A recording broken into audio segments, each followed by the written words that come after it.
प्रिय दोस्तों, नमस्कार। मैं आपका यूट्यूब दोस्त अजय कुमार सिंह आज आप लोगों को आदिकाल के बारे में चर्चा करेंगे। तो हम जैसा कि बताते हैं, आप लोग स्क्रीन पर देख रहे हैं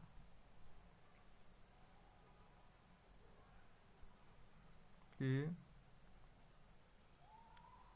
हम आदिकाल शुरू से पढ़ा रहे हैं। आप लोग चाहें तो वीडियो को आगे पीछे करके इसे अपने नोट्स में लिख भी सकते हैं। यह समझ लीजिए कि आपको टीजीटी पीजीटी में बहुत कारगर होगा। हिंदी साहित्य इतिहास लेखन की पद्धतियाँ। वर्ण क्रमानुसार पद्धति।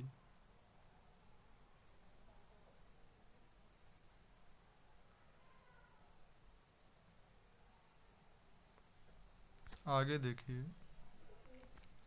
इस पद्धति को वर्णमाला पद्धति भी कहा जाता है। देखिए, इस पद्धति को वर्णमाला पद्धति भी कहा जाता है। इस पद्धति में लेखकों कवियों का परिचयात्मक विवरण, उनके नामों, सॉरी यहाँ थोड़ा मिसप्रिंट हो गया है, यहाँ आ की मात्रा रहेगी न में, उनके नामों के वर्णानुक्रम के अनुसार किया जाता है। इस पद्धति में और इस पद्धति में सॉरी यहाँ पर थोड़ा एक और मिसप्रिंट हो गया है मित्रों, मैं क्षमा चाहता हूँ। यहाँ पर होना चाहिए था कबीर, टाइपिंग में मिस्टेक हो गई है। टाइपिंग में भी बड़ा टाइम लगता है, इसलिए तो यहाँ पर इस पद्धति में कबीर हो जाएगा। कबीर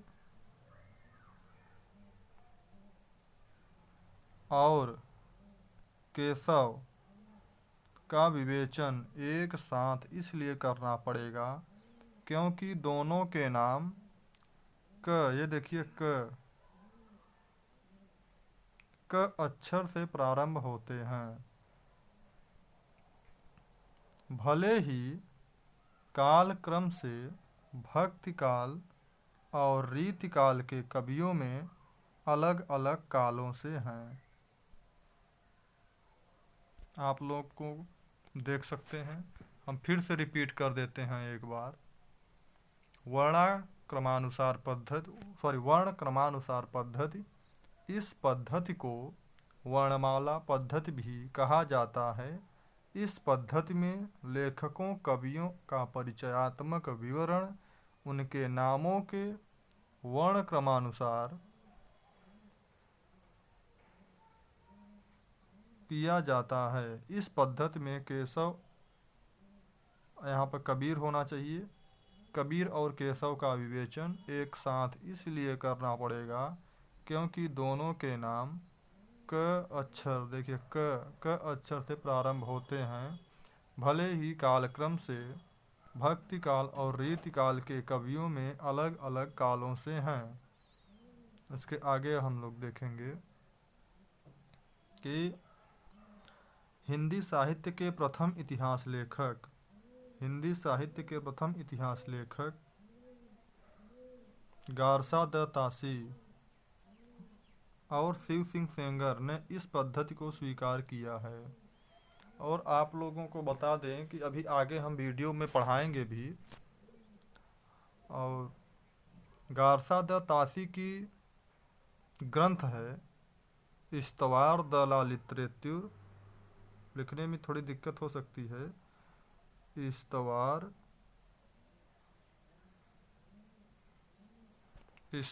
द ला लिटरेचर ऐंदुई ऐंदुस्तानी है और यह फ्रेंच भाषा में लिखी गई है। और शिव सिंह सेंगर की जो ग्रंथ है, यह शिव सिंह सरोज है। आगे हम आप लोगों को बताएंगे मित्रों। यहाँ पर हम थोड़ा बता दे रहे हैं कि शिव सिंह सेंगर का ग्रंथ जो है वह शिव सिंह सरोज है। और मित्रों, इस्तवार द लिटरेचर हिंदुस्तानी दो भागों में है।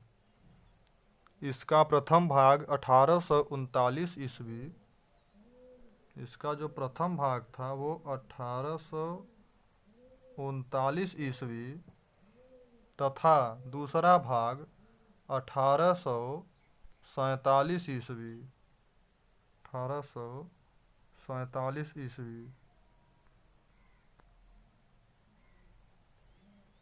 और थोड़ा सा आप लोग जान लीजिए इसी में कि इस ग्रंथ का हिंदी अनुवाद जो इस्तवार दला लिटरेचर हिंदुस्तानी है, इस ग्रंथ का हिंदी अनुवाद डॉक्टर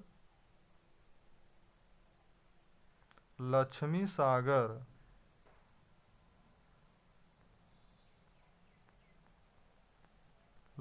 सागर वार्ष्णेय ने किया था। देखिए,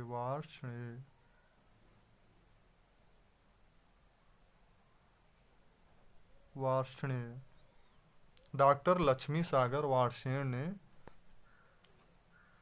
1952 ईस्वी में, देखिए थोड़ा सा लिखने में दिक्कत हो जाती है, 1952 ईस्वी में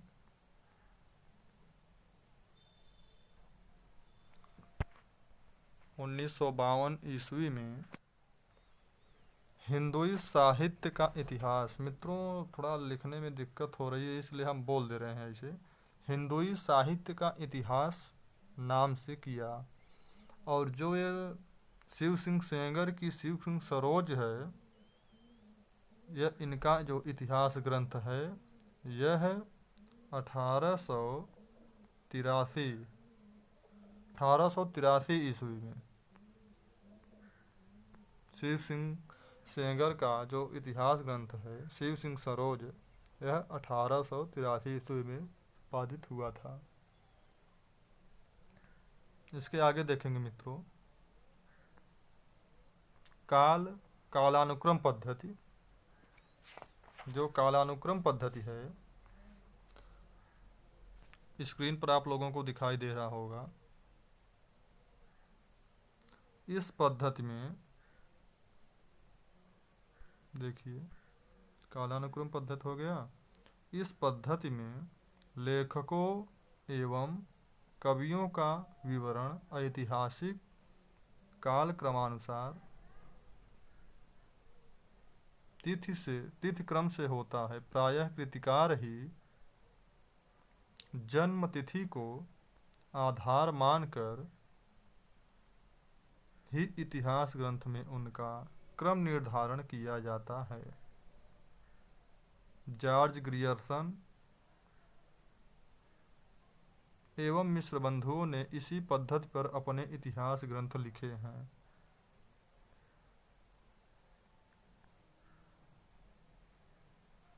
थोड़ा सा मित्रों हम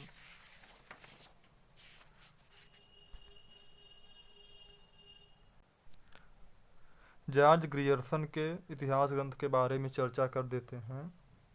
इनका इतिहास ग्रंथ है the modern vernacular literature of Hindustan.